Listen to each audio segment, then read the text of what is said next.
నమస్తే, welcome to prime 9 special కార్యక్రమం. నేను జమీమా.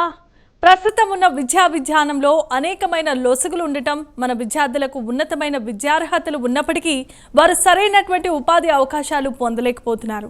దీనికి ప్రధానమైన కారణాలు తెలియచేయడానికి విద్యారంగంలో అపార అనుభవం ఉన్న మరియు సీనియర్ కెరీర్ కౌన్సిలర్ మరియు access career councillor managing director professor CS Sharma గారు ఇప్పుడు మనతో పాటుగా మన స్టూడియోలో ఉన్నారు. మీ యొక్క సందేహాలు నివృత్తి చేసుకోవడానికి స్క్రీన్ మీద కనిపిస్తున్నటువంటి నెంబర్స్కి కాల్ చేసి మరిన్ని వివరాలు తెలుసుకుందాం. ముందుగా శర్మ గారితో మాట్లాడే ప్రయత్నం చేద్దాం. నమస్కారం శర్మ గారు. నమస్తే. ఈ ప్రైమ్ 9 స్టూడియోకి స్వాగతం. ముందుగా సో ఎడ్యుకేషన్కి సంబంధించి ఇప్పటి వరకు చాలా రకాలైనటువంటి కౌన్సిలింగ్లు ఇచ్చున్నారు. విద్యార్థులకి కూడా చాలా మంచి మంచి యూనివర్సిటీస్లో అడ్మిషన్స్ కూడా కల్పించారు. సో మీతో పాటు వేదికను పంచుకోవడం చాలా సంతోషంగా ఉంది. అయితే ఈ కార్యక్రమంలో భాగంగా ముందుగా తెలుసుకోవాల్సిన విషయం ఏంటంటే, చాలామంది విద్యార్థులు మంచి మంచి ఉన్నతమైన చదువులు చదివినప్పటికీ సరైనటువంటి ఉపాధి అవకాశాలు లేక పిల్లలు చాలామంది కెరీర్ విషయంలో ఎటూ తేల్చుకోలేనటువంటి పరిస్థితిలో ఉన్నారు. దీనికి గల ప్రధాన కారణాలు ఏంటి? డిగ్రీ చేసిన వారు కానీ లేదా బీటెక్ చేసుకున్న వారు కానీ ఎలా కెరీర్ని ప్లాన్ చేసుకోవాలి? అంటే జనరల్గా ఏంటంటే, ఇప్పుడు బీకామ్ బీఎస్సీ స్టూడెంట్స్ అట్లానే ఏ డిగ్రీ చేసినా సరే వాళ్ళు డిగ్రీ చేసి బయటకు వచ్చిన తర్వాత మెరిట్ ఎంత ఉన్నప్పటికీ అది 80 ఉండనివ్వండి, 90 ఉండనివ్వండి, what ever it maybe. So బయటకు వచ్చిన తర్వాత ఏంటంటే వాళ్ళు చదివిన దానిలో వాళ్ళు చేయట్లా. మెయిన్ ఇండియన్ ఎడ్యుకేషన్లో ఉన్న పెద్ద ప్రాబ్లం ఏంటంటే, మనం చదివేది ఒకటి బట్ మనం చేసే జాబ్ ఒకటి. సో అది ఎక్కడ కూడా మ్యాచ్ అవ్వదు. సో అదర్ కంట్రీస్లో అయితే ఏంటంటే జస్ట్ ఏదైతే చదువుతాడో దానిలో ఆ ఇంట్రెస్ట్తో చదువుతాడో దానిలోకి వెళ్తాడు జనరల్గా. ఇక్కడ మనకి ఇండియాలో ఏంటంటే వాడు చేసే జాబ్ ఎక్స్పీరియన్స్ ఏమి ఉండదు, అంటే ఏది ప్రాక్టికల్గా ఉండదు మనకు చదువుతున్నప్పుడు. సో ఇప్పుడు సపోజ్ ఒక అకౌంటింగ్ తీసుకున్నాం అనుకోండి, వాడేదో బైహార్ట్ చేసి 4-5 ప్రాబ్లమ్స్ ఆ అకౌంట్స్లో చూసుకొని అవే మళ్ళీ ఎగ్జామ్లో వస్తే అవే చేస్తాడు. అంటే ప్రాక్టికల్గా ఇండస్ట్రీలో వాడు వర్క్ చేస్తున్నప్పుడు ఆ అకౌంటింగ్ నాలెడ్జ్ లేకపోతే చాలా ఇబ్బంది. సో ఇవన్నీ కూడా ఏంటంటే ప్రాక్టికల్ నాలెడ్జ్ ఉంటేనే వాడు సర్వే అవుతాడు. అంటే వాడు ఏదైతే చదివాడో ఆ ఫీల్డ్లో వెళ్ళడానికి అవకాశాలు ఎక్కువ ఉంటాయి. సో మన ఇండియన్ ఎడ్యుకేషన్లో మెయిన్ లొసుగు ఏంటంటే there is a gap between industry and education. అంటే చదువుతున్న చదువుకి చేస్తున్న పనికి అసలు సంబంధం ఉండదు. సో అది దాన్ని ఫుల్ఫిల్ చేయడం కోసమే ఇప్పుడు కొద్దిగా అంటే కొన్ని ఇప్పుడు బిజినెస్ స్కూల్స్ ఇలాంటివి వస్తున్నాయి. అంటే బిజినెస్ స్కూల్స్లో ఏంటంటే జనరల్గా వాళ్ళకి ఎక్కువ కరికులం మీద ఏంటంటే 50% ఇస్తే కనుక అంటే థియరిటికల్ 50% ఫోకస్ చేస్తే రిమైనింగ్ 50% వచ్చి ప్రాక్టికల్ ఎక్స్పోజర్ ఇస్తారు. అంటే వాళ్ళు ఏం చదువుకున్నారో టెక్స్ట్ బుక్లో దాన్ని రియల్గా ఎలాగ అప్లికబుల్ అవుతుందో దాన్ని ఆ ఓరియంటేషన్లో చేస్తారు. కాబట్టి జనరల్గా వాళ్ళు ఏదైతే చదివారో ఆ ఫీల్డ్లోకి వెళ్తారు. సో జనరల్గా ఇది మేనేజ్మెంట్ ఎడ్యుకేషన్ కాబట్టి సో జనరల్గా వాళ్ళు కార్పొరేట్లో ఫ్యూచర్ మేనేజర్స్ డెఫినెట్గా మేనేజర్స్గానే వెళ్తారు. ఇనిషియల్గా జూనియర్ మేనేజర్స్ అలా వెళ్ళినా తర్వాత మంచి పొజిషన్లో వెళ్తారు, కంపెనీ CEO దాకా ఎదుగుతారు. అందువల్ల బిజినెస్ స్కూల్స్ మనకి ఇండియాలో చాలా ఫేమస్ అయినాయి. అంటే ఓరియంటేషన్ కరెక్ట్గా ఉంటుంది కాబట్టి. ఓకే, సో ఆ విధంగా ప్లాన్ చేసుకోవడం వల్ల స్టూడెంట్స్ లైఫ్ బాగుంటుందని 100% బాగుంటుంది. సో ఇప్పుడు ఉన్నటువంటి పరిస్థితుల్లో PGDM-కి ఉన్నటువంటి డిమాండ్ చాలా ఎక్కువగా ఉంది చెప్పుకోవాలనుకుంటే. So what is the difference between MBA and PGDM? ఎందుకు అంత డిమాండ్ PGDM-కి? అంటే ఇంతకుముందు కూడా చాలా వీడియోస్లో నేను ఈ క్వశ్చన్కి చాలా బాగా ఆన్సర్ చేశాను. అయినప్పటికీ still actually students are getting confusion. ఏంది అంటే వాళ్ళు MBA అయితే యూనివర్సిటీ నుంచి వస్తుంది డిగ్రీ, PGDM అంటే post graduation diploma in management. So ఇది డిప్లొమా కదా, సో మనం రేపు చదివితే ఇంత ఫీజు కట్టి MBAకు ఉన్నంత వాల్యూ ఉండదేమో అని ఇలాంటి సందేహాలు ఎక్కువ ఉంటూ ఉంటాయి వాళ్ళకి. సో కానీ ఏంటంటే ఇది ఇండస్ట్రీ ఓరియంటెడ్. ఎందుకంటే ఏదైనా సరే ఒక MBA కాలేజ్ స్టార్ట్ చేయాలన్నా AICTE అప్రూవ్ ఉండాల్సిందే. ఫస్ట్ ఇనిషియల్గా AICTE అప్రూవల్కి వెళ్తారు. వన్స్ AICTE అప్రూవల్ ఇచ్చిన తర్వాత లోకల్ యూనివర్సిటీ, ఇక్కడైతే ఉస్మానియా యూనివర్సిటీ, లేకపోతే ఆంధ్ర యూనివర్సిటీ, లేకపోతే ఆ లోకల్గా ఏ యూనివర్సిటీ ఉందో ఆ యూనివర్సిటీతో వాళ్ళు ఎఫిలియేషన్ తీసుకుంటారు. సో యూనివర్సిటీ ఏం చేస్తుంది, దే గివ్ ద సిలబస్, అంటే ఈ సిలబస్ రన్ చేయమని చెప్పి సిలబస్ ఇస్తుంది. అకాడమిక్గా యూనివర్సిటీ చూస్తుంది. AICTE ఏం చేస్తుంది, మొత్తం ఇన్ఫ్రాస్ట్రక్చర్ ఉందా లేదా, దానికి కావాల్సింది ఎంత కావాలి, సైటు బిల్డింగ్ ఎంత ఉండాలి, ఇవన్నీ చెక్ చేసి ఇస్తారు. సో ఏదైనా సరే AICTE అప్రూవల్ లేకుండా కోర్స్ అయితే రన్ అవ్వదు.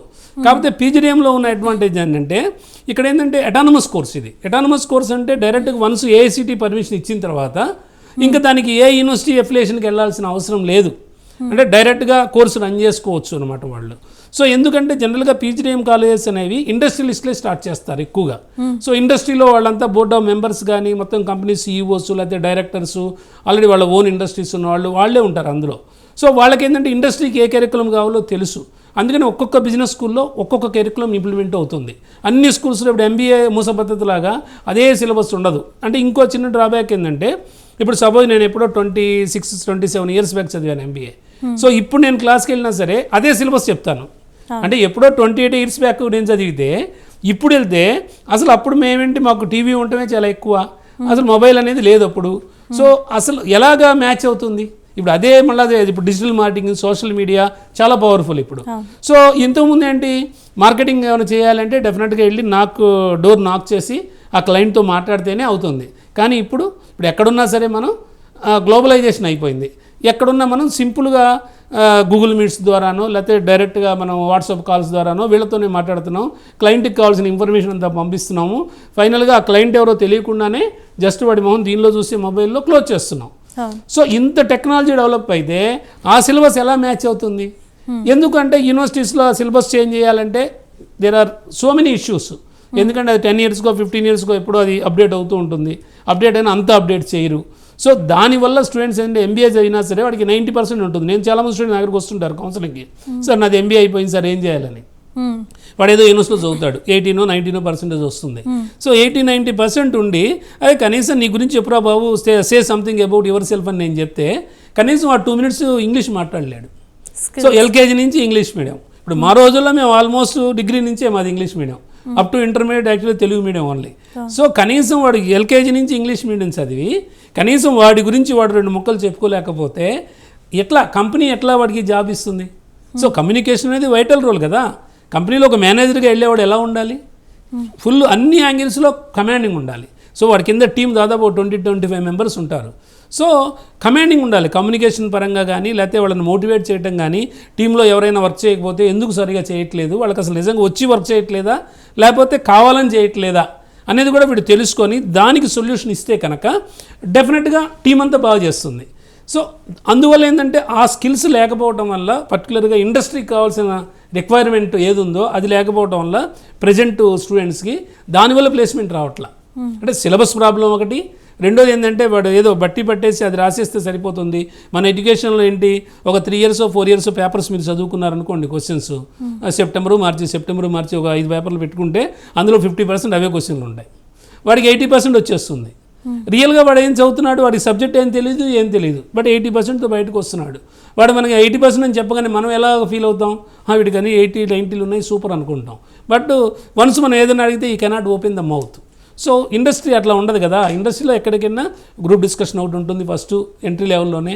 So group discussion aptitude test ఉంటుంది. సో ఇవన్నీ అయిన తర్వాత వాడికి ఆఫర్ ఇచ్చేది. మినిమం 3 to 4 rounds ఉంటాయి. చిన్న జాబ్కి వెళ్ళాలన్నా మినిమం 2 rounds ఉంటాయి.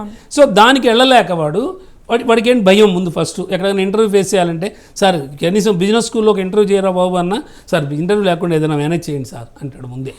ఈ మేనేజ్ చేయడం ఏందిరా బాబు, నువ్వు వెళ్తుంది బిజినెస్ స్కూల్కి, నువ్వు ఫ్యూచర్ మేనేజరే కదా, మినిమం స్కిల్స్ ఉండాలి కదా అంటే. సో వాడు అలాంటివి పట్టించుకోడు. సో మెయిన్ భయం. ఇవన్నీ కూడా ఏంటంటే బిజినెస్ స్కూల్స్లో మీకు ఆ కెరికులంలోనే ఇంప్లిమెంట్ చేస్తారు కంపల్సరీ. ఇప్పుడు ఎవరికైనా ఇప్పుడు సపోజ్ మీడియాలో మాట్లాడాలి, ఫస్ట్ టైం మాట్లాడుతున్నప్పుడు కొద్దిగా ఇబ్బంది ఉంటుంది, రెండోసారి ఉన్నప్పుడు ఆల్మోస్ట్ కొంత అవుతుంది, ఇంకా మూడోసారి మాట్లాడినప్పుడు ఇంకా భయం ఉంటుంది. 100% మనం క్లిక్ అయిపోతాం కదా. సో అది ముందు స్టూడెంట్కి అది ముందు ఇంజెక్ట్ చేస్తారు బిజినెస్ కోర్సులో. ఆటోమేటిక్గా ఫస్ట్ ఒక 10 మందితో మాట్లాడడం, తర్వాత కంప్లీట్గా ఒక 200 మెంబర్స్ని గ్యాదర్ చేయడం, మైక్ ఇవ్వడం డయాస్ మీద. సో ఇవన్నీ యాక్టివిటీస్ అన్నీ ఉంటాయి. ఇవి కాక ఇంకోటి ఏంటంటే క్లబ్స్ ఉంటాయి, ఇంగ్లీష్ కమ్యూనికేషన్ క్లబ్ అని, స్పోర్ట్స్ క్లబ్ అని, డైనింగ్ క్లబ్ అని, ఇట్లా మీడియా క్లబ్ అని, ఇట్లా డిఫరెంట్ క్లబ్స్ ఉంటాయి. అంటే స్టూడెంట్ ఒక దానిలో ఒక ప్రెసిడెంట్గా ఉంటే ఇంకో దానిలో సెక్రటరీగా ఉంటాడు, ఇంకో దానిలో మెంబర్గా ఉంటాడు. అంటే ఆల్మోస్ట్ ప్రతిరోజు ఏదో ఒక యాక్టివిటీ ఉంటూనే ఉంటుంది 2 years వాడికి. ఉన్నప్పుడు డెఫినెట్గా అప్డేట్ అవుతాడు కదా. సో అలాంటి సిలబస్ ఉంటుంది పీజీడీఎంలో. దానివల్ల ఈజీగా వాడికి ప్లేస్మెంట్ రావడం అనేది జరుగుతూ ఉంటుంది. ఓకే, సో ఈ పీజీడీఎం అనేది ఎన్ని ఇయర్స్ కోర్స్? 2 years మాస్టర్సే. ఎంబీఏకి పీజీడీఎంకి అంటే మనకి చెప్పుకోవడానికే కానీ there is no much difference at all. అంటే పీజీడీఎం చేసినా సరే వాడు బయటకు వచ్చినా ఎంబీఏ చేశానని చెప్తాడు మాస్టర్స్. సో పీజీడీఎం అని ఏం చెప్పడు, ఎందుకంటే ఈక్వల్ యాక్చువల్గా 2 ప్యారలలే. సో దానికి అసలు డిఫరెన్సే లేదు. కాకపోతే పిల్లలు ఏంటంటే కన్ఫ్యూజ్ అవుతూ ఉంటారు. దీనికి నేను ఒక ఎగ్జాంపుల్ కూడా చెప్తాను. ఇప్పుడు సపోజ్ మీరే ఉన్నారు, ఎవరైనా మిమ్మల్ని 10th క్లాస్ ఏం చదివారని అడుగుతారా? ఏ సిలబస్ చదివారని ఎవరు అడగరు. మహా అయితే పోనీ ఏదైనా ఇంటర్వ్యూస్కి వెళ్ళినప్పుడు 10th% ఎంత, ఇంటర్ పర్సెంటేజ్ ఎంత, లేకపోతే డిగ్రీ పర్సెంటేజ్ ఎంత అని అడుగుతారు ఎవరైనా.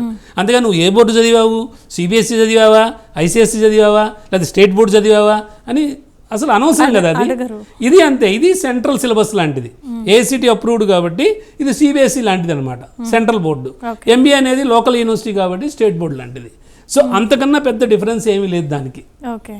సో ఫీజు అనేది కూడా రెగ్యులర్గానే ఉంటుందా సార్? ఇది ఎక్స్పెన్సివ్ అంటే మనకి ఇప్పుడు ఎంబీఏలో అయితే ఏంటంటే నేను కంపేర్ చేస్తూ చెప్తున్నాను. ఎంబీఏలో అయితే మనకి ఏంటంటే జస్ట్ యూనివర్సిటీలో అయితే కొన్ని ఇంతకుముందు అయితే రియంబర్స్మెంట్ ఉండేది ఆంధ్రాలో.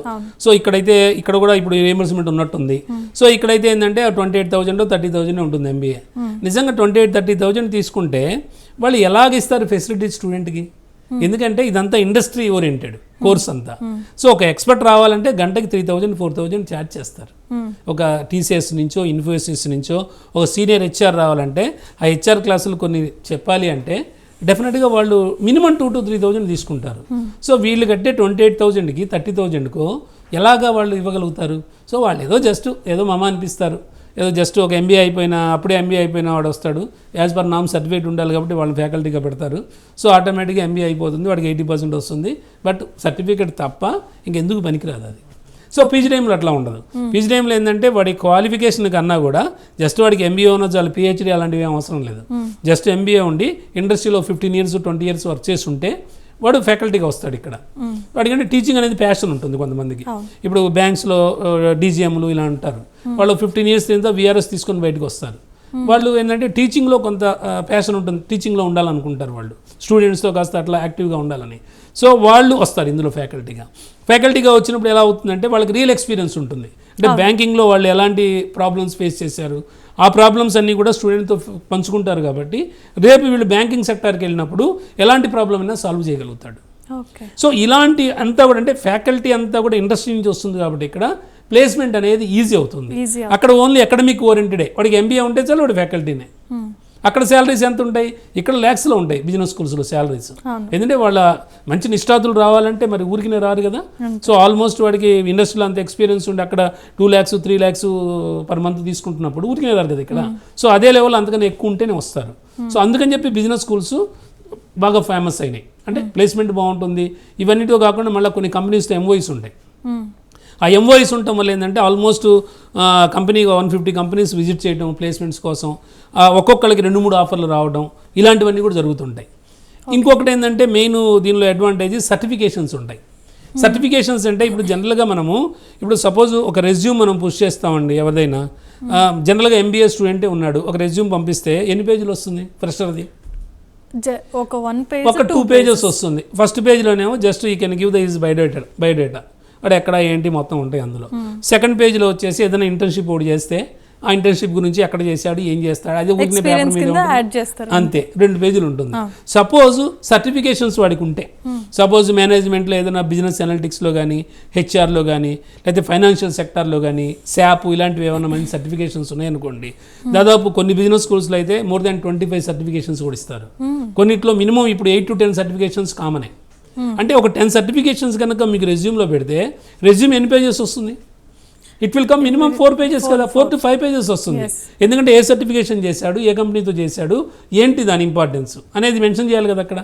సో 5 pages రెజ్యూమ్ ఉన్నప్పుడు ఈజీగా మనం పుష్ చేసినప్పుడు రెజ్యూమే ఇంటర్వ్యూ చేసేవాడు ఒకసారి చూస్తాడు కదా. 2 pages రెజ్యూమ్ ఉన్న అన్నీ ఉంటప్పుడు 5 pages రెజ్యూమ్ ఉన్నప్పుడు being a fresher actually how it come as a 5 pages అని చూసి ఇంప్రెస్ అవుతాడు కొంత. అంటే ఫస్ట్ ఇంటర్వ్యూ కాల్ రావడానికి దెర్ ఇస్ ఏ హోప్ అనమాట మోర్. సో అది మనకి అడ్వాంటేజ్ పీజీడీఎంలో. సో ఆ విధంగా వాళ్ళకి శాలరీ ప్యాకేజెస్ కూడా ఎక్కువ ఉంటాయి. ఈ సర్టిఫికేషన్స్ని బట్టి, వాడి నాలెడ్జ్ని బట్టి, కమ్యూనికేషన్ స్కిల్స్ని బట్టి, వీటిని బట్టి ఏంటంటే శాలరీ హై ప్యాకేజెస్ ఉంటాయి. కొన్ని బిజినెస్ స్కూల్స్లో ఆల్మోస్ట్ మీకు 50 lakhs 60 lakhs కూడా వస్తాయి యానం. మినిమం బిజినెస్ స్కూల్ అయితే మనకు ఒక లెవెల్, ఒక స్టాండర్డ్ ఉన్న కాలేజ్ అయితే మినిమం 4 to 5 lakhs అయితే డౌటే లేదు. అంటే పర్ ఇయర్ అంటే ఫీజుని బట్టి. ఇప్పుడు అంతా ఉంటుంది, అన్ని బిజినెస్ స్కూల్స్ ఒకే ఫీజు ఉండవు, అన్ని బిజినెస్ స్కూల్స్ ఒకే కరికులం ఉండదు. సో వాళ్ళు ఇచ్చే ఇన్ఫ్రాస్ట్రక్చరు, వాళ్ళు ఇచ్చే ఫ్యాకల్టీ, వాళ్ళు ఇచ్చే సర్టిఫికేషన్స్, వాళ్ళు ఇచ్చే ల్యాబ్స్, వాళ్ళు ఇచ్చే ఇంటర్న్షిప్స్, ఇవన్నీ కూడా ఓకే పెయిడ్ ఇంటర్న్షిప్స్ ఉంటాయి. 3 months సమ్మర్లో ఇంటర్న్షిప్కి వెళ్తారు, 2 months 1 month వచ్చి వింటర్ ఇంటర్న్షిప్కి వెళ్తారు. ఆల్మోస్ట్ వాడికి ప్లేస్మెంట్కి అసలు ఎందుకు మనం ఎక్కడికి వెళ్ళినా ప్లేస్మెంట్ ఎందుకు రావట్లా, what is the reason actually not getting the placement? Sharma గారు మనం దీన్ని కంటిన్యూ చేద్దాం. కాలర్స్ కూడా Yeah, సిద్ధంగా please. ఉన్నారు. ఫస్ట్ కాల్ అటెంప్ట్ చేద్దాం. నమస్కారం కిరణ్ గారు. నమస్తే మేడం. శర్మ గారు ఉన్నారు, మీరు మాట్లాడండి. Good evening sir. Yeah, good evening, please. Sir మా ఖమ్మం అండి. మా బ్రదర్ డిగ్రీ చదువుతున్నాడు, బీకామ్ ఇప్పుడు డిగ్రీ ఫైనల్ ఇయర్. ఎక్కడికి వెళ్తున్నాడు? ఎక్కడికి వెళ్తున్నాడు బీఫార్మసీ చదివి? BCom sir. ఎక్కడికి వెళ్ళట్లేదు సార్, అదే నెక్స్ట్ అసలు కెరీర్ ప్లాన్ ఎలా చేయాలి? Pharmacy, okay, pursuing pharmacy. After pharmacy ఏం చేయాలి అని అడుగుతున్నారు, అంతే కదా? అవును సార్. Yeah, okay. ఆల్రెడీ అందులో నెక్స్ట్ క్వశ్చన్ ఉంది మేడం దగ్గర. సో మోస్ట్లీ ఇందా చూశాను మేడం ఇచ్చిన క్వశ్చన్స్లో. Okay, no issue. అంటే జనరల్గా ఏంటంటే ఈ ఫార్మసీలో అయిన ప్రాబ్లం ఏంటంటే బీఫార్మసీ సార్ అయిపోయిందా క్వశ్చన్? ఓకే. సో బీఫార్మసీ ఏంటంటే మీకు జనరల్గా వీళ్ళు చాలా దీంతో వస్తారు స్టూడెంట్స్ బీఫార్మసీ చదివేవాళ్ళు. అంటే ఆల్మోస్ట్ డాక్టర్, అందరూ డాక్టర్స్ అవ్వాలనుకున్న వాళ్ళే బీఫార్మసీకి వచ్చేవాళ్ళంతా. అక్కడ ఇక డాక్టర్ ఇక అవ్వలేము అన్న ఇదే వచ్చిన తర్వాత అప్పుడు బీఫార్మసీకి వస్తారు. అంటే జస్ట్ ఇక మనం ఇంకా డాక్టర్ అవ్వలేము, ఇంకా ఏదో ఒకటి చేయాలి ఆ మెడిసిన్ రిలేటెడ్ అని ఫార్మసీకి వస్తారు. సో బీఫార్మసీకి వచ్చిన తర్వాత ఏంటంటే ప్రాబ్లం ఎక్కడ వస్తుందంటే బీఫార్మసీలో, సో బీఫార్మసీలో మీకు ఫిజిక్స్ బీఎస్సీ కెమిస్ట్రీ వాడు వస్తాడు కాంపిటీషన్కి. అంటే ఏదైనా ల్యాబ్స్కి వెళ్తే ఇప్పుడు రెడ్డి ల్యాబ్స్ కానీ అరవిందో ల్యాబ్స్ కానీ లేకపోతే ఇంకా ఏదైనా ఏది ఫార్మస్యూటికల్ ఇండస్ట్రీకి వెళ్తే బీఎస్సీ కెమిస్ట్రీ వాడు వస్తాడు, బీఫార్మసీ వాడు వస్తాడు, డిప్లొమా ఇన్ ఫార్మసీ వాడు వస్తాడు. సో వీళ్ళు కాకుండా మళ్ళీ ఎంఫార్మసీ అంటే ఖాళీగా ఉంటాం ఎందుకులే అని చెప్పి కొంతమంది ఊరికి ఎంఫార్మసీ కూడా చదువుతారు, వాళ్ళు ఎంఫార్మసీ వాళ్ళు వస్తారు. ఇదంతా కాక మళ్ళీ డాక్టర్ ఆఫ్ ఫార్మసీ అని ఉంది, ఫార్మా డి. సో వాళ్ళు కొద్దిగా దీనికి రాకపోయినా ఈ 4 ఫీల్డ్స్ వాళ్ళు అయితే వస్తారు. పోనీ వాళ్ళు ఏమైనా ఎక్కువ శాలరీ ఇస్తారా? ఎంఫార్మసీ చదివాడు వీడు, ఏమైనా ఎక్కువ శాలరీ ఇద్దామని అదే ఉండదు. సో వాళ్ళు ఎలా చూస్తారు ఇండస్ట్రీ, ఎవరు ఎక్కువ తక్కువ శాలరీకి వస్తే వాళ్ళు ఉంటారు, వాళ్ళకి అది అడ్వాంటేజ్. రెండోది ఏంటంటే వాళ్ళకి ఎక్కువ కన్సిస్టెన్సీ ఎక్కడ ఉంటుంది అంటే ఎక్కువ రోజులు మన కంపెనీలో వెళ్లకుండా ఎవరుంటారు అనేది వాడు చూసుకుంటాడు. ఎవరుంటారంటే జనరల్గా బీఎస్సీ కెమిస్ట్రీ వాడికి పెద్ద అవతల ఏం అవకాశాలు ఉండవు కాబట్టి వాడు వన్స్ జాయిన్ అయితే స్లోగా వాడికి 12,000 13,000తో స్టార్ట్ చేస్తే వాడి కెరీరు స్లోగా వాడికి ₹1,00,000 శాలరీ వచ్చేసరికి ఆల్మోస్ట్ ఒక 25 years అంటే ఒక 20 years 15 years ఎక్స్పీరియన్స్ వచ్చిన తర్వాత అప్పుడు వాడి శాలరీ 1 lakh అవుతుంది ఇండస్ట్రీలో. బీఫార్మసీ వాళ్ళ గ్రోత్ పరంగా అంతే ఉంటుంది కానీ ఫాస్ట్గా ఉండదు గ్రోత్. కానీ ఇప్పుడు ఎలా ఉన్నారు స్టూడెంట్స్ అందరూ అంతా సాఫ్ట్వేర్ వాళ్ళతో కంపేర్ చేసుకుంటున్నారు. సాఫ్ట్వేర్ వాళ్ళ ప్యాకేజెస్ ఎలా ఉంటాయి, ఏది చూసినా సరే మినిమం 4 to 5 lakhs, ఇంకా దానికి అన్లిమిటెడ్, దానికి ఇంతనే మనం చెప్పలేం, క్రోర్స్లో కూడా ఉండొచ్చు. సో స్టూడెంట్ కూడా ఆ థింకింగే ఉంది వాళ్ళకు కూడా. అంటే ప్రజెంట్ కాస్ట్ ఆఫ్ లివింగ్ కూడా అలాగే ఉంది. ఇప్పుడు ప్రజెంట్ కాస్ట్ ఆఫ్ లివింగ్లో ఇప్పుడు హైదరాబాద్లో కంఫర్టబుల్గా బతకాలంటే మినిమం 1 lakh లేకపోతే సింపుల్గా కూడా బతకలేడు కదా వాడు, మినిమం నామ్స్ అవి. సో ఇవన్నీ కూడా బేరీజ్ వేసుకుంటే కనుక ఫార్మసీ వాళ్ళకి ఏంటంటే అనుకున్నంతగా లేదు ఫార్మా రంగంలో. అందుకని వాళ్ళు ఏం చేస్తున్నారంటే ఇప్పుడిప్పుడే కొద్దిగా ఈ బీఫార్మసీ చదివిన వాళ్ళు కూడా మేనేజ్మెంట్కి వచ్చేస్తున్నారు. అంటే ఎంబీఏ పీజీడీఎంకి వచ్చేస్తున్నారు బిజినెస్ కోర్సులో. ఈ పీజీడీఎంలో కూడా మీకు ఫార్మా మేనేజ్మెంట్ కూడా ఉంటుంది కావాలంటే. అంటే నువ్వు చెప్తూ ఉంటా స్టూడెంట్స్కి, ఈ ఫార్మాలో నేను ఏదో సాధించాలి, ఫార్మా అంటే నాకు చాలా ఇష్టం, ఫార్మానే నా ప్రాణం అని కొంతమంది ఉంటారు ఇందులో.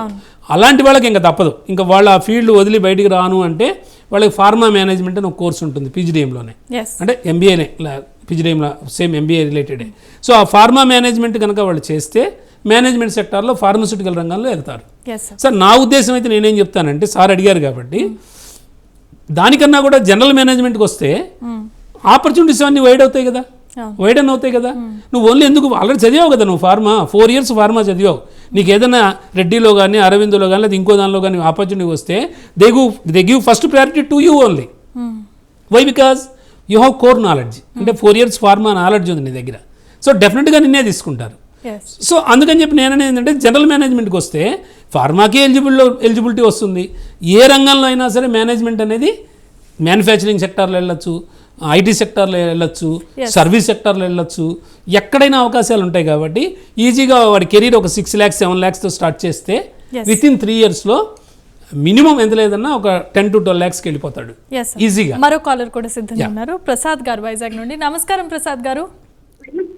నమస్కారం అండి. శర్మ గారితో మాట్లాడండి. హలో చెప్పండి సార్. నమస్కారం అండి. నమస్తే. అది మా అబ్బాయి పాలిటెక్నికల్ మెకానికల్ చేసి ఇంజనీరింగ్ మెకానికల్ చేశాడండి. Okay, very good. ఆ తర్వాత ఇప్పుడు సాఫ్ట్వేర్కి వెళ్ళాలా లేదంటే కోర్ జాబ్కి వెళ్ళాలా ఆ, ఏంటనేది అర్థం కాకుండా ఉన్నది. Okay okay. అంటే ఎక్కడ చేశాడు? ఈ Vignan engineering college. Vignan. Okay, very nice. యాక్చువల్గా myself also from Vignan only. I worked about 10 years in Vignan group. Okay, no issue. అంటే మీరు యాక్చువల్గా ఓకే అయిపోయిందా సార్? అంటే ఇది అమెరికా కాకుండా వేరే కంట్రీస్ లో కాంటాక్ట్ చేసి జాబ్ వచ్చే ఏమన్నా ఉన్నాయా? ఓకే ఓకే, అదే అదే అదే అదే దానికే వస్తున్నాను నేను. సౌదీ అరేబియాలో కానీ జర్మనీలో కానీ ఉన్నాయని విన్నాను. షూర్ డెఫినెట్గా I try to actually explain to you about that.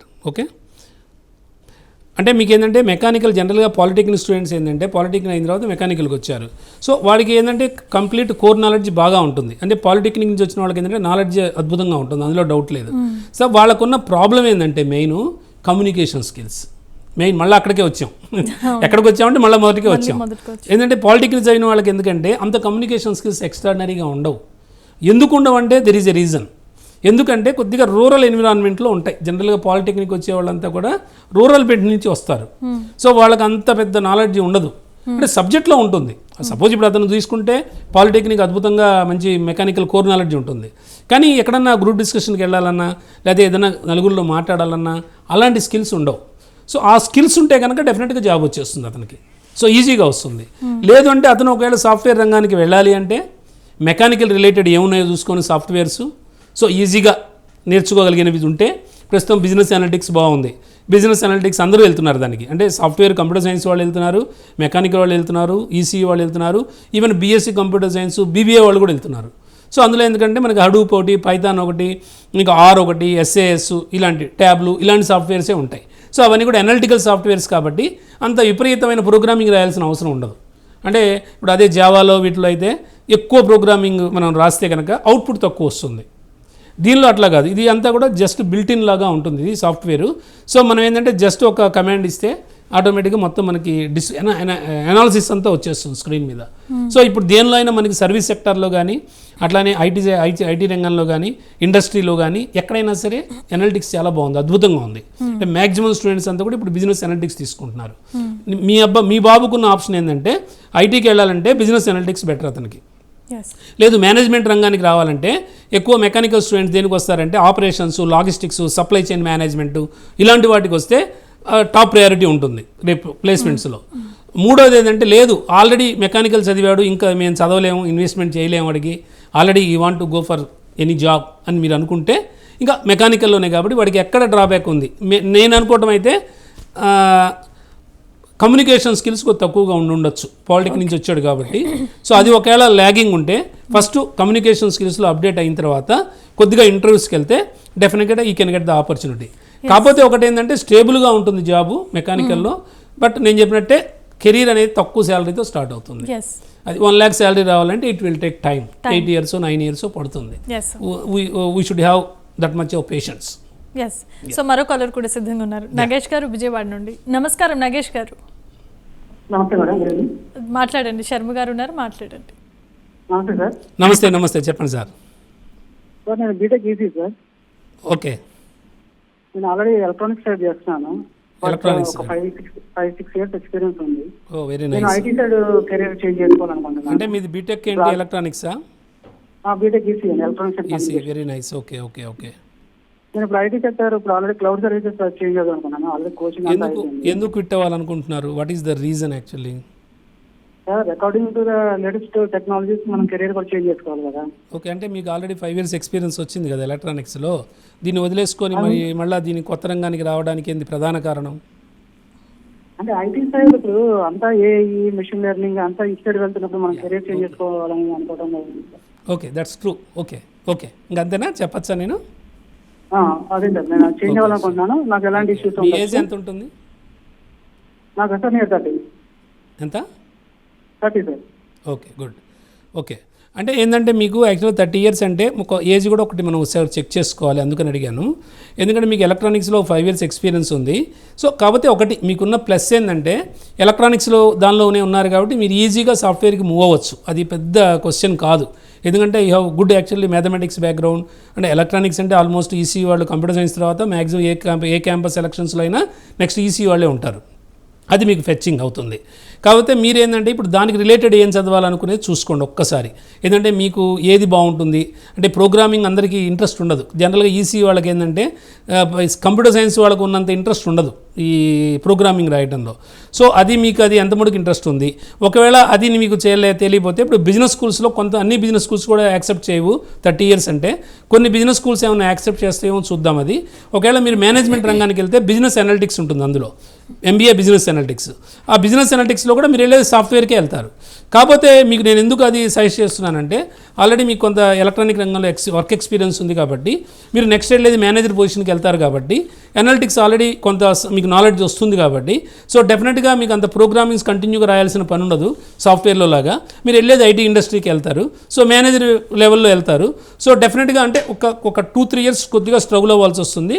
But 2-3 years అయిన తర్వాత కొంత మీకు ఎక్స్పీరియన్స్ వచ్చిన తర్వాత డెఫినెట్గా మీరు సస్టైన్ అవుతారు. అందులో గ్రోత్ బాగానే ఉంటుంది, అందులో ఎటువంటి ఇబ్బంది లేదు. ఎస్. అయితే చివరిగా నా క్వశ్చన్ ఏంటంటే మీ ద్వారా మాత్రమే ఇలాంటి పెద్ద పెద్ద యూనివర్సిటీస్కి వెళ్ళాలి, ఒకవేళ వెళ్తే కనుక స్టూడెంట్స్కి ఉన్న బెనిఫిట్స్ ఏంటి? ఇది చాలా మంచి క్వశ్చన్. ఎందుకంటే స్టూడెంట్స్ కూడా ఇప్పుడు ఎందుకంటే చాలా స్మార్ట్గా ఉన్నారు, పేరెంట్స్ కానీ అంతే. ఎందుకంటే నెట్లో అంతా అవైలబుల్ కదా మనకి, జస్ట్ వెబ్సైట్కి వెళ్ళిపోతే everything is there. So why actually they have to come with us only, that is the question. So ఎందుకంటే నేను అనేది ఏంటంటే ఇప్పుడు వెబ్సైట్లో ఉన్న ఇన్ఫర్మేషన్ ఎంత మటుకు కరెక్ట్ అని ఎలా తెలుస్తుంది వాళ్ళకి? సో సపోజ్ స్టూడెంట్స్ ఏవో పెట్టేయచ్చు, వాళ్ళు ప్లేస్మెంట్స్ ఎంత వచ్చినాయని చెప్పచ్చు, అంత అని చెప్పేయచ్చు.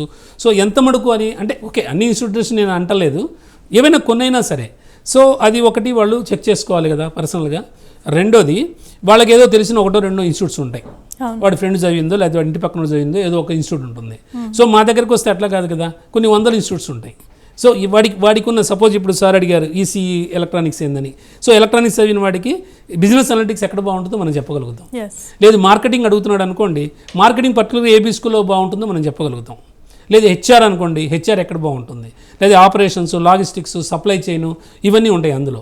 సో ఏ బిజినెస్ స్కూల్లో ఏ స్పెషలైజేషన్స్ అయితే బాగుంటుంది అనేది మేము ఆల్మోస్ట్ మోర్ దాన్ 25 years నుంచి ఈ ఫీల్డ్లో ఉన్నాం కాబట్టి మాకు బాగా తెలుస్తుంది.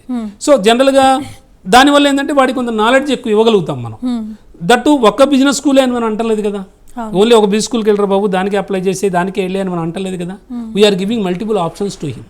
అంటే లొకేషన్ని బట్టి ఒక 4-5 బిజినెస్ స్కూల్స్ అప్లై చేస్తాం మనం వాడికి. సో అప్లై చేసిన తర్వాత ఇంటర్వ్యూస్ అన్ని ఎలా చేయాలో మనం చెప్తాం, ఏ కాలేజ్ ఇంటర్వ్యూ ఎలా ఉంటుందో మనకు తెలుస్తుంది. సో ఇవన్నీ వాడితో మనం షేర్ చేసుకుంటాం. సో ఈజీగా వాడు క్రాక్ చేయగలుగుతాడు బిజినెస్ స్కూల్ ఇంటర్వ్యూ. తర్వాత ఆఫర్ లెటర్ వస్తుంది. ఆఫర్ లెటర్ వచ్చిన తర్వాత ఇంకో ప్రాబ్లం ఏంటంటే వాడు డైరెక్ట్గా అప్లై చేసుకున్నాడు అనుకోండి, సపోజ్ ఆఫర్ లెటర్ డేట్ అయిపోతుంది, వాళ్ళు ఇచ్చేది 5 days 4 days ఇస్తారు పేమెంట్కి. వీడు కట్టడు ఏదో అదర్ రీజన్తో. అదే మన దగ్గరకు వచ్చారనుకో, మనం ఒక మెయిల్ పెట్టి కాలేజ్ మేనేజ్మెంట్కి due to this reason only actually he could not be the token amount, so please give accept it actually for 10 more days అని చెప్పి ఒక 1 week 10 days టైం ఇప్పించి వాడిని మనం పుష్ చేయగలుగుతాం. అదొకటి అడ్వాంటేజ్. ఇన్ఫర్మేషన్ పరంగా మొత్తం మనం వాడికి ఆ కాలేజ్ గురించి ఎలా ఉంది ఏంటి మొత్తం ఇస్తాం, అంటే ఎవిడెన్షియల్ ప్రూఫ్ ఇస్తాం. మూడోది ఏంటంటే మనం చెప్పడమే కాదు, ఆల్రెడీ మన స్టూడెంట్స్ చదువుతుంటారు అక్కడ, ఆల్రెడీ చదివి ప్లేస్మెంట్స్ వచ్చిన వాళ్ళు ఉంటారు, చదువుతూ 2nd year ఉంటారు వాళ్ళంతా స్టూడెంట్స్. వాళ్ళ ఫీడ్బ్యాక్ తీసుకోవచ్చు కదా, వాళ్ళు డైరెక్ట్గా స్టూడెంట్ నెంబర్ ఇస్తే స్టూడెంట్తో మాట్లాడచ్చు. ఎలా ఉంది బిజినెస్ స్కూల్, బాగుందా, ఫ్యాకల్టీ ఎలా ఉన్నారు, ఆ ప్లేస్మెంట్ అంతా కరెక్ట్ అయినా వాళ్ళు ఇచ్చింది, సో రియల్గా ఎంతమంది ప్లేస్ అయ్యారు, ఏదో అన్నీ కనుక్కోవచ్చు వాడు. ఇంకోటి అడ్వాంటేజ్ ఏంటంటే ఆ కౌన్సిలింగ్, ఒక మెంటార్షిప్ అనేది మన దగ్గరికి వస్తే ఉంటుంది వాడికి. అంటే ఇప్పుడు ఎలా క్రాక్ చేయాలి, ఏ స్పెషలైజేషన్ తీసుకోవాలి. ఎందుకంటే ప్రతివాడికి ఎవరో పక్కన వాళ్ళు తీసుకున్నారని చెప్పి మనం చేయలేం కదా పని. వాడి ఫ్రెండ్ హెచ్ఆర్ తీసుకున్నాడని హెచ్ఆర్ తీసుకోలేడు కదా. సో వాళ్ళ ఏం చదివారు, బీటెక్ కంప్యూటర్ సైన్సా, లేకపోతే ఎలక్ట్రానిక్సా, లేకపోతే జనరల్ బీకామా, వాడు చదివిన దాన్ని బట్టి, లేకపోతే బీబీఏనా, వాడు చదివిన దాన్ని బట్టి వాడికి ఏ కోర్సు బాగుంటుంది, ఎక్కడ లొకేషన్ బాగుంటుంది, శాలరీ ప్యాకేజెస్ ఎలా ఉంటాయి, ఇవన్నీ క్లియర్గా చెప్పి మనం చేస్తాం. కాబట్టి ఇంకోటి ఫైనల్గా ఉండే అడ్వాంటేజ్ ఏంటంటే సపోజ్ ఇప్పుడు మనకేంటంటే నేను ఐమా మెంబర్ని, లైఫ్ మెంబర్ని. సో మనకి ఏంటంటే మనకు ఆల్రెడీ బిజినెస్ స్కూల్స్తో అసోసియేషన్స్ ఉండటం వల్ల మనకేంటంటే కొంత ప్రతి అప్లికేషన్లో కూడా కూపన్స్ ఉంటాయి మనకి. సో 50% 40% అప్లికేషన్ ఫీజు కూడా తగ్గుతుంది. అంటే what ever getting the benefit from institution, simply I try to give to the student only. అంటే అందులో ఆ అమౌంట్ ఎంత తగ్గుతుందో అది వాడికే ఇస్తా, కూపన్స్ వాడికే ఇస్తా. సో వాడు ఇప్పుడు 4-5 ఇన్స్టిట్యూషన్స్ అప్లై చేసుకున్నాడు అనుకోండి, వాడు ఒక్కడ అప్లై చేసుకుంటే ఆల్మోస్ట్ ఒక 5,000 6,000 స్పెండ్ చేయాలి. అదే నా ద్వారా వచ్చాడు అనుకోండి వాడికి ఒక 2000 2500 అయిపోతాయి 5 ఇన్స్టిట్యూషన్స్. ఓకే. అది మేజర్ అడ్వాంటేజ్. ఇంకోటి ఏంటంటే ఇంకా ఫైనల్గా ఉన్న అడ్వాంటేజ్ ఏంటంటే ఇంకొకటి, మీకు అక్కడికి వెళ్ళిన తర్వాత ఏదైనా ప్రాబ్లం వచ్చిందనుకోండి, ఒక్కొక్కసారి ఇప్పుడు బీకామ్ వాళ్ళే ఉంటారు, లేకపోతే జస్ట్ మ్యాథమెటిక్స్ లేకుండా బైపీసీ స్టూడెంట్స్ వస్తారు కొంతమంది మేనేజ్మెంట్కి. వాళ్ళకి ఏంటంటే కొద్దిగా 2 మ్యాథమెటిక్స్ పేపర్స్ ఉంటాయి, క్యూటీ ఒకటి ఓఆర్ ఒకటి ఉంటుంది, ఆపరేషన్స్ రీసెర్చ్ అని క్వాంటిటేటివ్ టెక్నిక్స్ అని.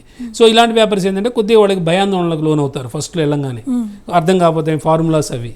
సో అలాంటప్పుడు మనం ఏం చేస్తామంటే కొంత ధైర్యం చెప్తాం ఫస్ట్.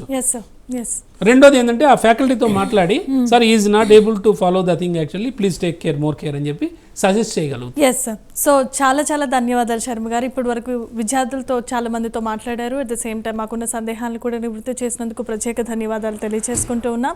సో చూసారు కదండి ప్రొఫెసర్ సిఎస్ శర్మ గారితో స్పెషల్ ఇంటర్వ్యూ. ఇలాంటి ఇంటర్వ్యూల కోసం మరిన్ని అప్డేట్స్ కోసం చూస్తూనే ఉండండి ప్రైమ్ 9.